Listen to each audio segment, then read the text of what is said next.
Today we shall explore the foundations of boxing. Why boxing is here in this program? Well, the foundational level of embodiment, movement skill, and ultimately the skill of controlling the mind and bringing the mind to peace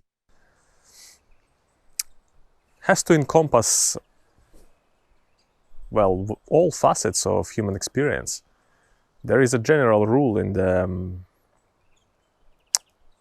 this path, in these arts, is that you cannot rise above something that you cannot master. Or even simply, you cannot go beyond that which you cannot do. So, human experience contains interactions of all sorts, and some of them are neutral, some of them are peaceful, some are friendly, and some are wrathful, hostile. Not to say that you learn these skills in order to apply them to beat somebody up or to defend oneself. That would be the higher extreme of that, and hopefully you'd never find yourself in any of those situations.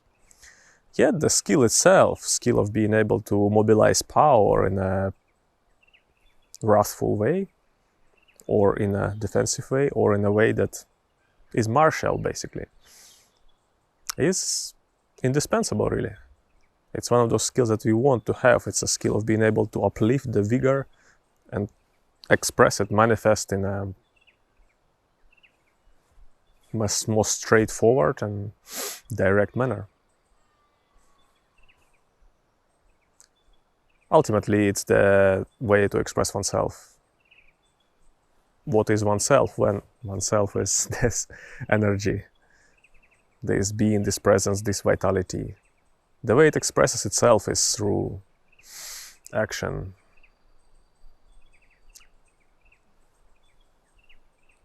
Do not be afraid of intensity.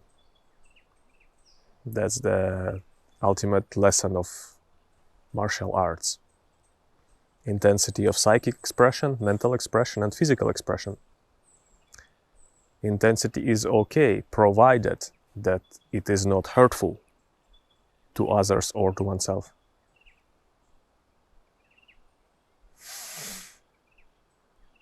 That's one benefit of martial arts, and boxing being the foundation of those.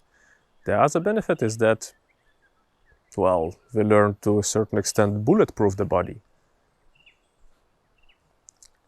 We teach it to organize itself such that it can stand behind the power of a punch or a block or whatever, or a kick or a throw, and don't break down, basically. We teach it to be unified in a powerful fashion. There is something, well, I suppose you can argue athletic exercises, gymnastics can teach you to do that. Yet the intent is missing from those, and the intent is that of physical altercation.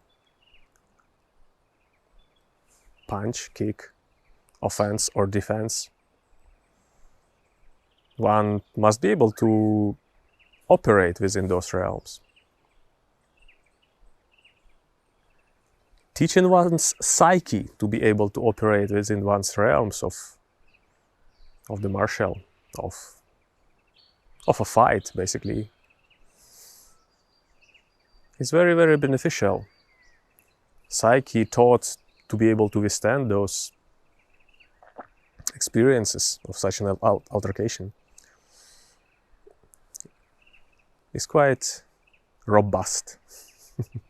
It won't just collapse and wimp and back off in sight of difficulties or overwhelming mental phenomena.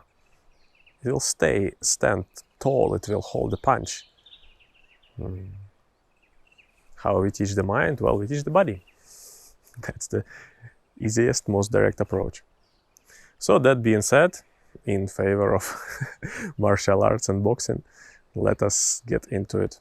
Even if you are not wanting to ever have anything to do with martial arts or fighting, like I said, it's still a good skill to develop, which can help you in training your mind. So give it a go. You can always drop it after. Okay, so first of all, for delivering power, we want to use the body. We do not want to use the extremities to deliver power. Punch is only a punch because it has the power of the whole body behind it. Same with kick, whatever. If you just use the muscle of the arm to deliver power, there won't be as much power. So first of all, we want to learn how to connect the arms to the body such that they are having the power of the body backing them up. First exercise we'll do is a circle arm exercise. So we want you to stand, feet shoulder width, feet parallel, one line. Then we're going to sit, as we did in the lessons on sitting versus squatting, as well as in Wuji pose. Drop the pelvis, feel the weight of the body coming into the feet. Then, what I'm going to do, I'm going to release the feet and let that wave of release travel through the body, inflating the body, inflating the arms.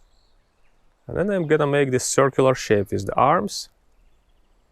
Draw them in front of me, palms facing towards me. And then I'm gonna drop them and draw them again to my hips, whilst again dropping pelvis and sitting into the posture. Now again my weight is loaded onto the feet, so I feel the contact of the feet with the ground.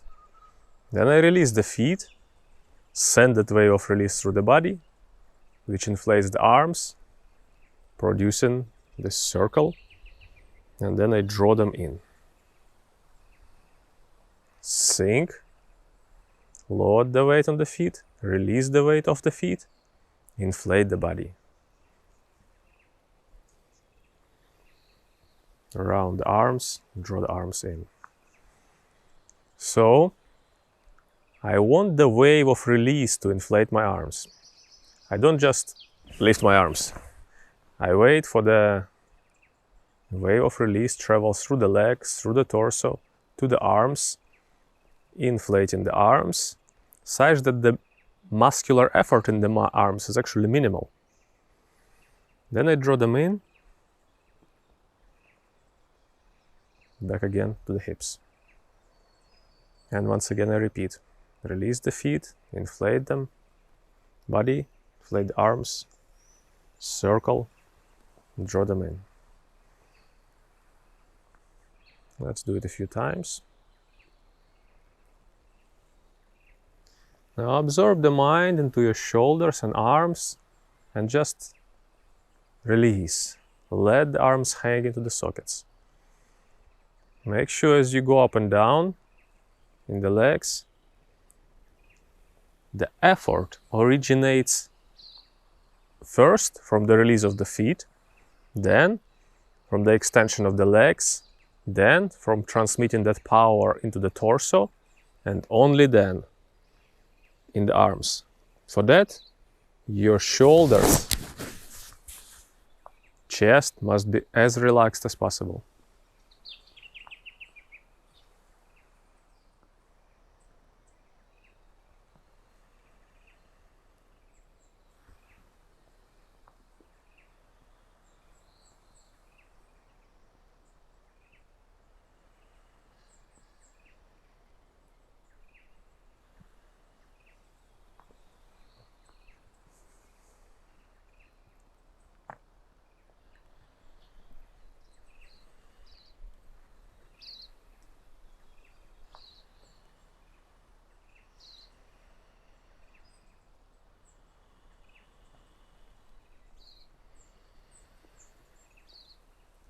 So study these, dropping the weight, loading the feet, then releasing the feet, inflating the body, manifesting the power in raising of the arms,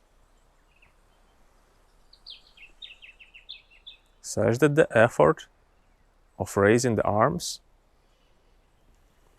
originates in the legs and in the torso. so that there is the power of the whole body behind the movement of the arms.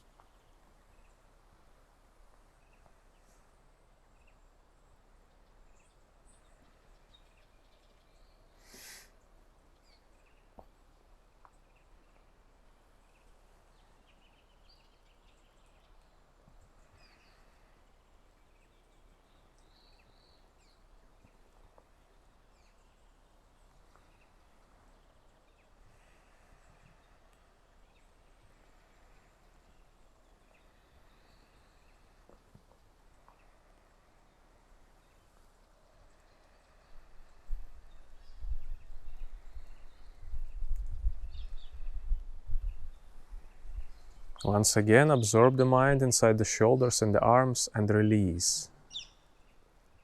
Use even less effort in the muscles of the arms to lift them. Now sink. Let the pelvis drop. Let the weight of the body load into the feet. Let the legs get heavy.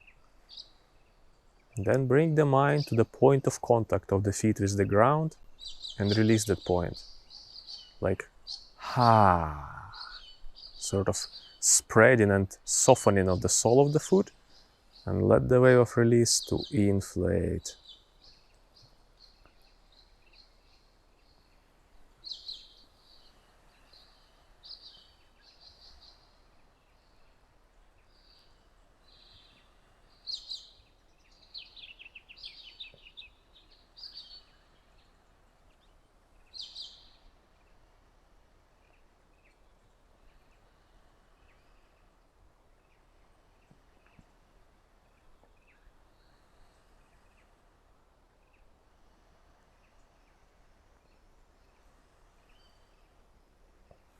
So listen to the body all the time, listen to the sinking, loading the weight, releasing the weight, and releasing wave, traveling through the body, inflating the arms.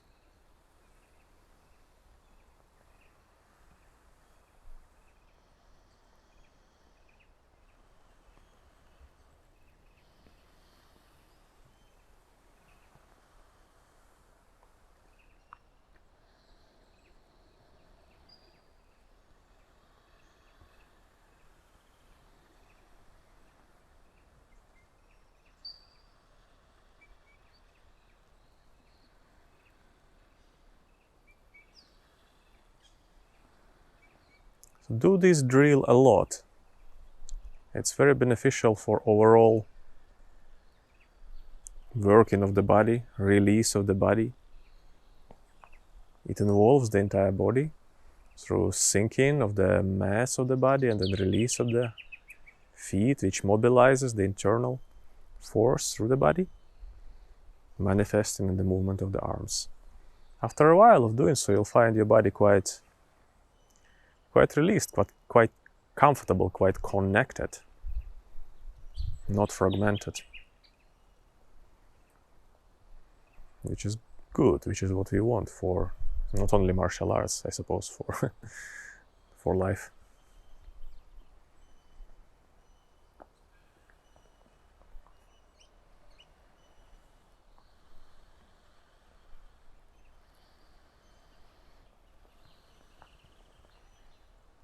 Now, having done this, we are going to speed it up. So this time I'm going to release the feet a bit quicker than I did before, such that I sunk, then I release and throw the arms out. Then again I sink slowly, then I'm going to release the feet, throw the arms out. So that that release travels through the body like this, very quickly. Yet, attempt not to engage the muscles of the arms in order to throw them out. So you don't want it to be like you released and then you kind of popped up and then arms. No, that's disconnection. As soon as the feet release, the arms pop out. So you kind of like spit out the arms.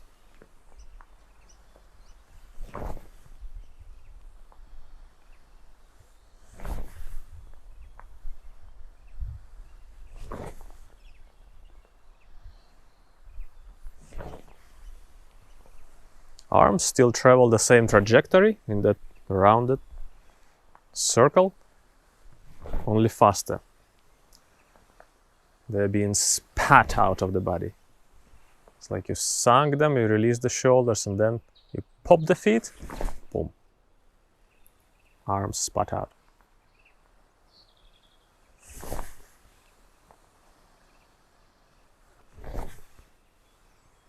Absorb the mind into the body, into the arms in particular, and release them soon, meaning release in Chinese.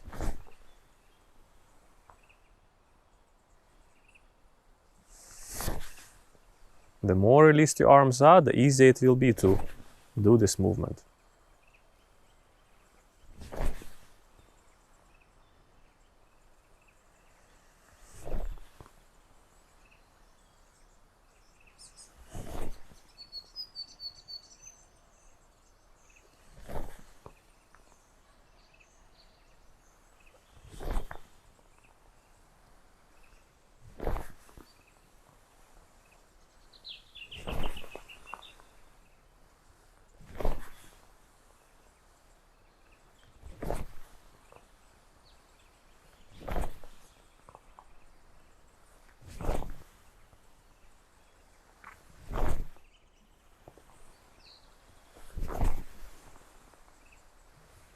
Now, as I have done this enough,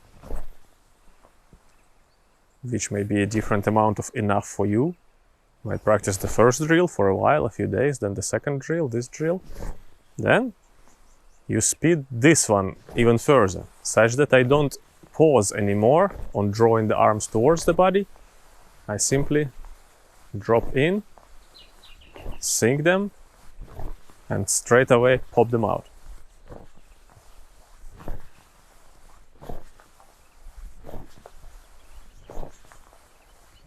So I'll turn sideways for you to see how it looks from the side.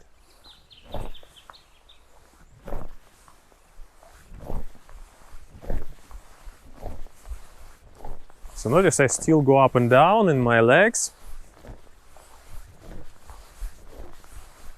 but it's quicker.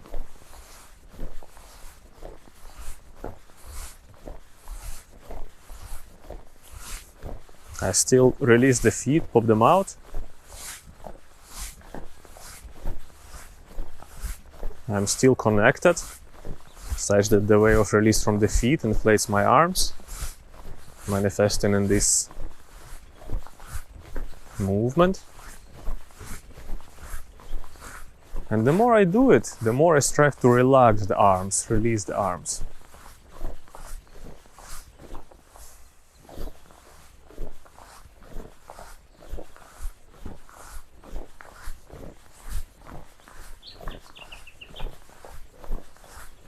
Such that you still have power of the body, the legs and the whole body behind the movement of the arms. And the movement is very relaxed, very quick, very agile, such that you don't tire at all your trapezius muscle or biceps or triceps.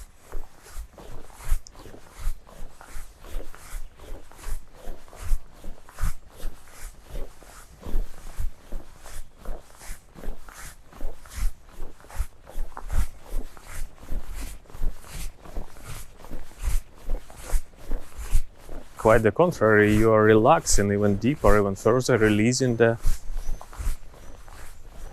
gripping tightness, tension in the arms. And that's what you want. That's the first exercise we want to do to develop the skill of punching, basically, which is foundational for boxing. So we do the slow version, release, inflate. Then a faster version where we pop the feet and sink the arms, and then the fastest version where we continuously pop the arms out, releasing them. Practice that for a while until you have developed this ability to just spit the arm out, both arms out, using the power of the release through the feet. Now, the second exercise which we are going to do will be alternating arms. If you have been doing the practice of hip development, folding and unfolding into the hip, this is going to be quite easy for you, because the foundational for this drill is this closing and opening into the quad, into the hip crease. So again, sink the pelvis as we did before in the sitting practice, and just for a while just open and close in the hip crease. Remember, knees must remain pinned, they're not floating in and out with the turning, that would be turning your hip. Pin your knees and just fold and open and close into the quad here, into the hip crease. Like, remember, if you are to put your fingers directly into that area of the bikini line, I suppose, folding of the hip will be able to pinch your fingers slightly inside, as if a book closing. So for this one, with your gaze remain fixed on one point, such that your head is still. I don't move my head together with the turning. No, fixed gaze, fixed head.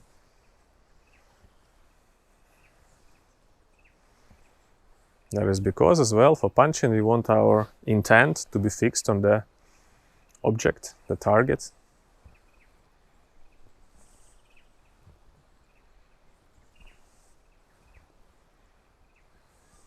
Now, I'm going to add the movement of the arm to it, and it's going to be the same movement we were just doing with two arms, only with one arm instead. So, as I bring the one hip forward, folding into another hip, I'm going to allow my arm to also follow into this. Then I drop it and bring another hip forward and spit the other arm out into this. So it's this, folding and throwing arms out one by one with each folding. So the hip goes, shoulder follows, arm follows. So what our arm is doing, what the hand is doing, it's as if hand is to grab somebody, say, by the neck. If there is somebody, I would throw my arm out and grab them like so, by the back of the neck. And then pull my hip back and pull it back towards. Yeah. Once again, as I throw the arm out, this is how it lands, so that the palm facing towards me. This way, yeah. Same as the other.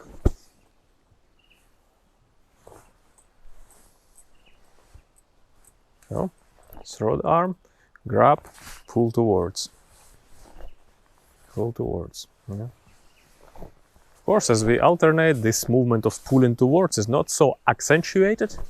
We just release the hand, but as you spit the hand out, the palm must face you as if you are grabbing onto something. Yeah.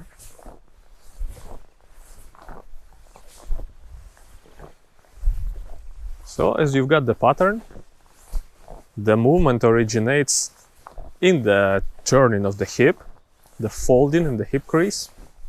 The arm simply follows. Then absorb the mind into the body and drill the skill of releasing the hand, releasing the arm, such that the arm as relaxed as you can make it. Least amount of effort.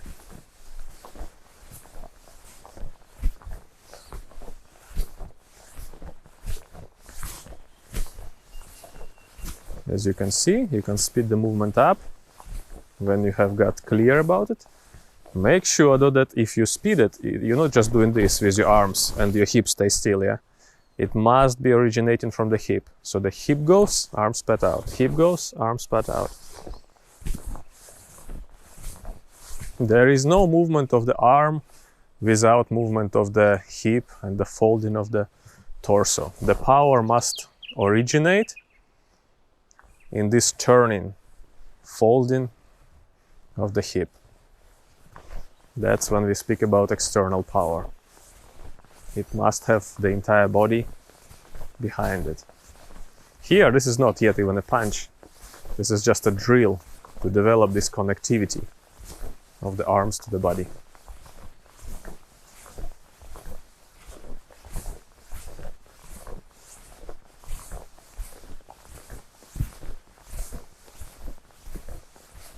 So do this quite a lot.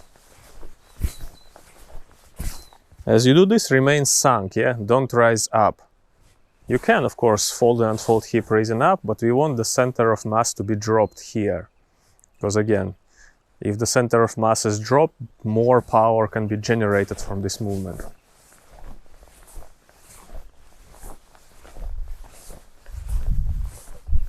Keep dropping your tailbone such as that it releases, sinks, pulling the whole spine after it. Keep your intent and your gaze, your head fixed on an object.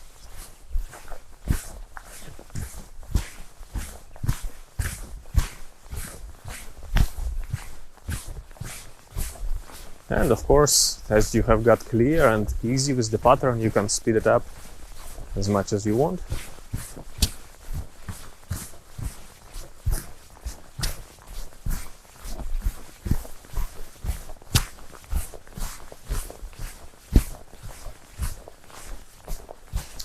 Again, in itself, this is a wonderful exercise for mobilizing and relieving tension from the upper body, from the arms.